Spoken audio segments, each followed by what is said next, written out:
Bonjour à tous, ici Lisa Dufaux sur les ondes françaises de Radio Taïwan International.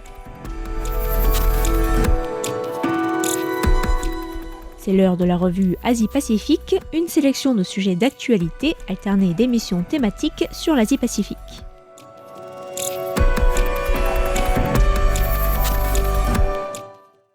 Bonjour à tous et bienvenue dans la revue Asie-Pacifique de cette semaine, avec aujourd'hui une émission consacrée à la Birmanie en compagnie de Su Min, journaliste militant, fondateur et rédacteur en chef de Mizima, un média indépendant qu'il a fondé en exil en Inde en 1998 et qui opère aujourd'hui depuis l'étranger, mais aussi, vous le verrez, depuis l'intérieur du pays.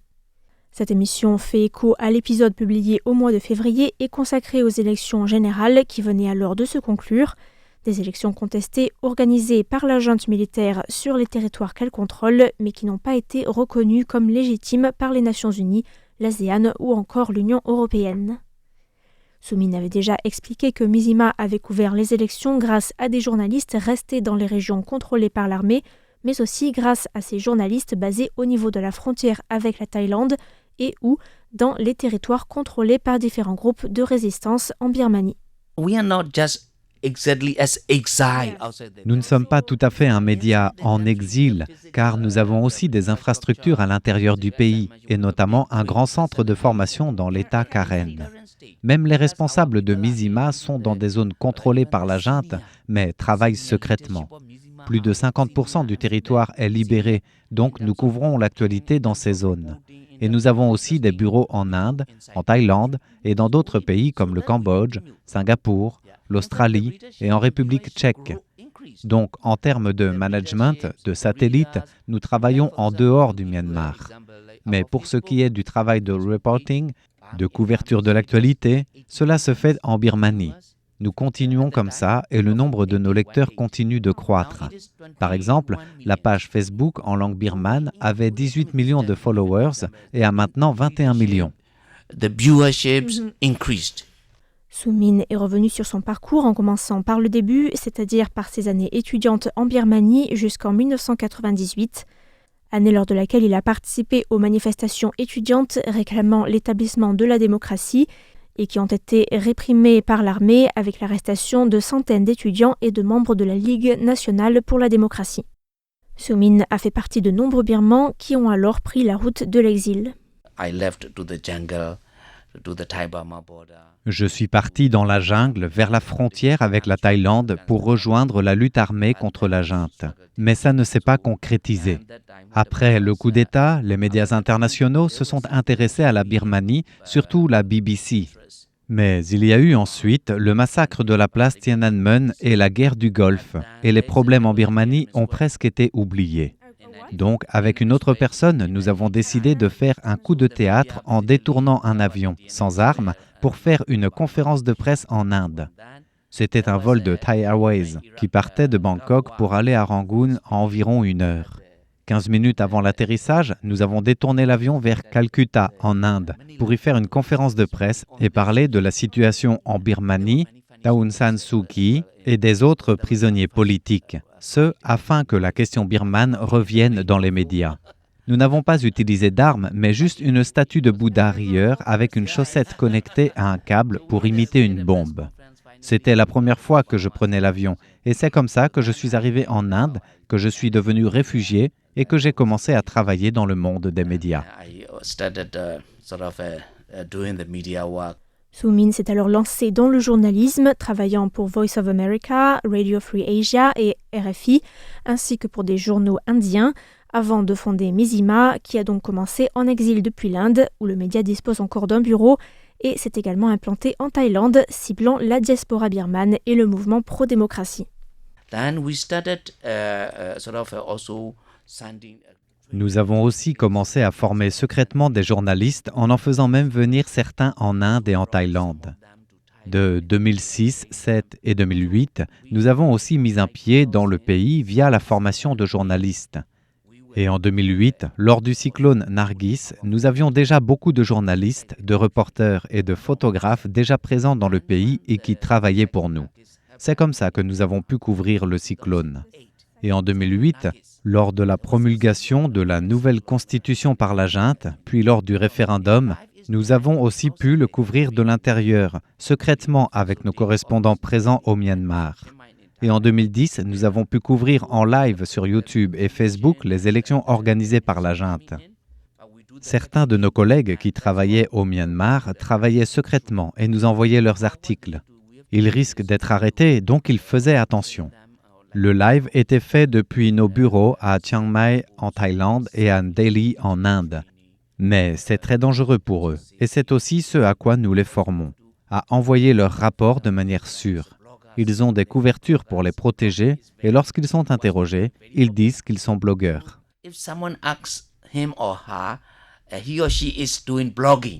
Pendant la décennie 2010, la Birmanie a connu une relative ouverture avec un processus de démocratisation, bien que fragile, opéré sous la tutelle de l'armée.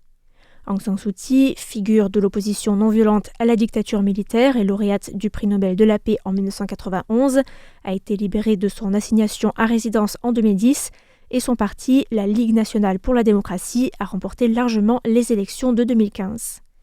Su Min est retourné au Myanmar en 2011 et a enregistré Mizima légalement comme média quelques mois plus tard, avec une ouverture officielle d'un bureau en 2012. De 2012, lorsque nous sommes revenus en Birmanie, jusqu'au coup d'État de 2021, nous existions légalement, mais dans un espace limité. Au début, nous avons seulement eu l'autorisation de publier des contenus imprimés, donc nous avons commencé avec une publication hebdomadaire, puis quotidienne en langue birmane lorsque nous avons eu l'autorisation, puis une publication hebdomadaire en anglais. Et c'est seulement en 2018 que, pour la première fois dans l'histoire, des entreprises privées ont pu demander des licences pour des chaînes de télévision. Nous avons continué à former des journalistes de manière professionnelle, car il n'y a pas d'école de journalisme en Birmanie. Nous avons aussi travaillé avec des partenaires internationaux pour tenter de faire évoluer la législation en matière de médias. Petit à petit, nous avons eu plus d'espace pour informer. 2012 a notamment vu la fin de la censure préalable qui obligeait les journalistes à soumettre au pouvoir les brouillons de tout article traitant de politique ou de religion. Mais la censure n'a jamais vraiment disparu et Su Min parle de ligne rouge, une ligne floue, non écrite, que les journalistes, les artistes et autres citoyens devaient apprendre à deviner, souvent avec difficulté. Pendant cette décennie, le gouvernement semi-militaire nous a menacés parce que nous avions utilisé le mot « Rohingya » dans nos programmes. Et comme l'armée et le gouvernement ne reconnaissent pas les Rohingyas, ce n'était pas possible d'utiliser ce mot. Nous avons donc dû ajouter sur l'écran une mention qui disait « Le terme Rohingya n'est pas reconnu par l'armée et le gouvernement du Myanmar ». Nous avons donc dû trouver de l'espace, et lorsque le coup d'État militaire est arrivé, notre licence a été révoquée. Il y a toujours une ligne rouge qui n'est pas écrite, qui n'est pas claire. Je me souviens que même certains sujets qui ne sont pas politiques étaient tabous, comme par exemple les tatouages. C'était en 2012-2013. C'était considéré contre la société, contre la culture. Nous avons fait un portrait d'une femme tatouée et tout le monde était choqué. Pareil pour les questions LGBT. Nous avons fait beaucoup de sujets sur la question car nous sommes des journalistes professionnels formés avec les standards internationaux. Beaucoup de jeunes aimaient et nous suivaient, mais beaucoup d'autres n'aimaient pas. Autre chose, nous avons aussi été menacés par des moines bouddhistes qui ont menacé de venir manifester devant notre bureau, mais finalement ils ne sont pas venus. Et bien sûr, les sujets politiques étaient sensibles. On ne pouvait pas critiquer directement ce qui touche à l'armée. Pareil pour les groupes rebelles. Mais petit à petit, ça s'est amélioré. La corruption était aussi une ligne rouge. Mais nous avons travaillé avec les organisations internationales pour améliorer un peu la situation. Nous sommes en lien avec tous les groupes rebelles, car notre travail est d'obtenir différentes opinions, différents points de vue sur un même sujet. La seule chose que nous n'avons pas pu faire était d'enquêter sur l'armée. Nous avons pu le faire un petit peu, mais c'était très limité. Mais Mizima a par exemple pu enquêter sur le phénomène des centres d'escroquerie qui a explosé en Asie du Sud-Est après la pandémie de Covid-19. Nous avons publié le premier article sur les centres d'escroquerie en 2016, alertant que quelque chose de pas net était en train de se produire dans ces bâtiments clandestins. Depuis, nous couvrons le développement de ces centres d'arnaque en faisant de plus en plus d'enquêtes. Nous avons envoyé des journalistes sur le terrain, mais ces centres déménagent régulièrement. Certains déménagent même pour s'installer dans les grandes villes comme Rangoon. Et il est très difficile de dire combien il en existe aujourd'hui. Il y a des centres de très petite taille, de 5 à 10 personnes, qui sont hébergés dans des maisons de ville. C'est comme des cellules cancéreuses qui bougent et se multiplient. Aujourd'hui, il y a beaucoup d'attention internationale, mais ça reste un problème très difficile à traiter car il y a beaucoup d'argent en jeu. Pour vous donner une idée, 60 000 bahts, environ 60 000 $ taïwanais, pour transférer une personne et parcourir 10 km. Nous arrivons déjà à la fin de cette émission, mais je vous invite à retrouver la seconde partie de cet entretien dans le prochain épisode qui sera diffusé la semaine prochaine et dans lequel Soo-min reviendra notamment sur la manière dont il a vécu le coup d'État de 2021 et dont Mizima s'est adapté pour continuer d'informer malgré le retour de la junte militaire au pouvoir.